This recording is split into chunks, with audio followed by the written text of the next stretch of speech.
D'abord, Dozulé se trouve à 25 kilomètres de Caen, c'est en Basse-Normandie, cette ville d'environ 5 000 habitants fait partie du diocèse de Bayeux-Lisieux.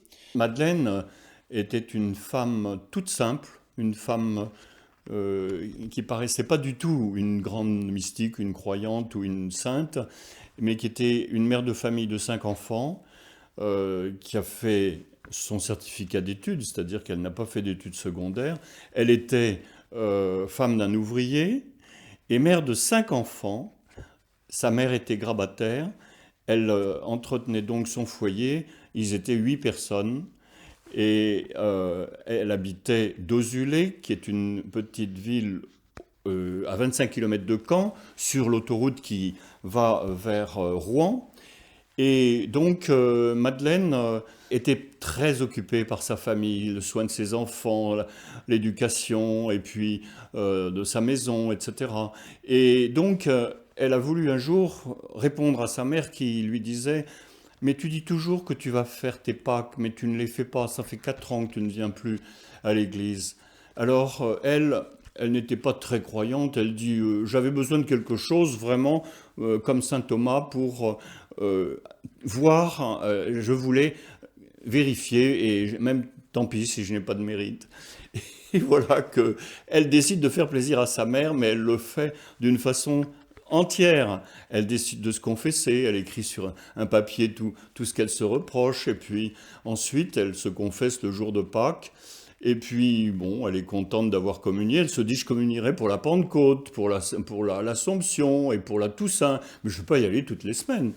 Et donc, elle communie une deuxième fois, le dimanche après Pâques, qui est le jour de la grande miséricorde, déclaré par le Christ à Sainte Faustine. Et c'est ce jour-là, en allant communier, qu'au moment où l'hostie rentre dans sa bouche, elle sent une joie qu'elle n'a jamais connue de sa vie. À ce moment-là, elle se dit, en rentrant chez elle: mais qu'est-ce qui m'est arrivé? Je n'ai jamais connu une joie pareille, une joie spirituelle qui s'empare de tout son être. Et elle se dit: mais ça c'est arrivé au moment de la communion, peut-être que ça vient de l'Eucharistie. Alors je vais recommunier encore une troisième fois, je vais voir si c'est ça. La troisième fois, elle va donc communier, et stupéfaite, elle est recouverte d'une joie inouïe qui recommence au moment où elle communie, où le prêtre met l'hostie dans sa bouche. Et à ce moment-là, elle sent une présence surnaturelle qui s'empare d'elle, une autre personne à l'intérieur d'elle, et elle sent qu'elle est habitée. Elle sent que, elle dit: c'est le Christ qui vit en moi, c'est une autre personne qui me recouvre. Et toute la semaine, elle est habitée, elle ne pense plus du tout à ses soucis familiaux, ses soucis d'argent, de crédits impayés, de maisons qu'elle ne peut plus assumer. Ils ont été obligés de déménager parce que c'était trop cher. Tous les soucis s'envolent d'un seul coup. Elle se sent dans une joie extraordinaire, et en confession, elle va le dire au prêtre, l'abbé Lorcet, qui lui dit: mais vous savez, Madame Aumont, elle s'appelait Madame Aumont, qui est un nom prédestiné, eh bien, ça n'arrive pas qu'à vous, hein. Bon, alors tant mieux, mais si tout le monde sent ça, c'est extraordinaire. Et donc, elle retourne chez elle et recommunie. À chaque fois, elle sent cette joie inouïe et cette présence qui l'accompagne. Ça dure 2 ans. Mais pendant ces 2 années, le 28 mars 1972, donc 2 ans après 1970, le 28 mars 1972, elle voit, quand son mari part travailler à l'usine, à 4h35 du matin, une immense croix qui se forme depuis la base et le haut vers le milieu, et de chaque bras vers le milieu se forme sur la colline qui domine sa maison. Une croix qui rejoint le ciel, une croix immense.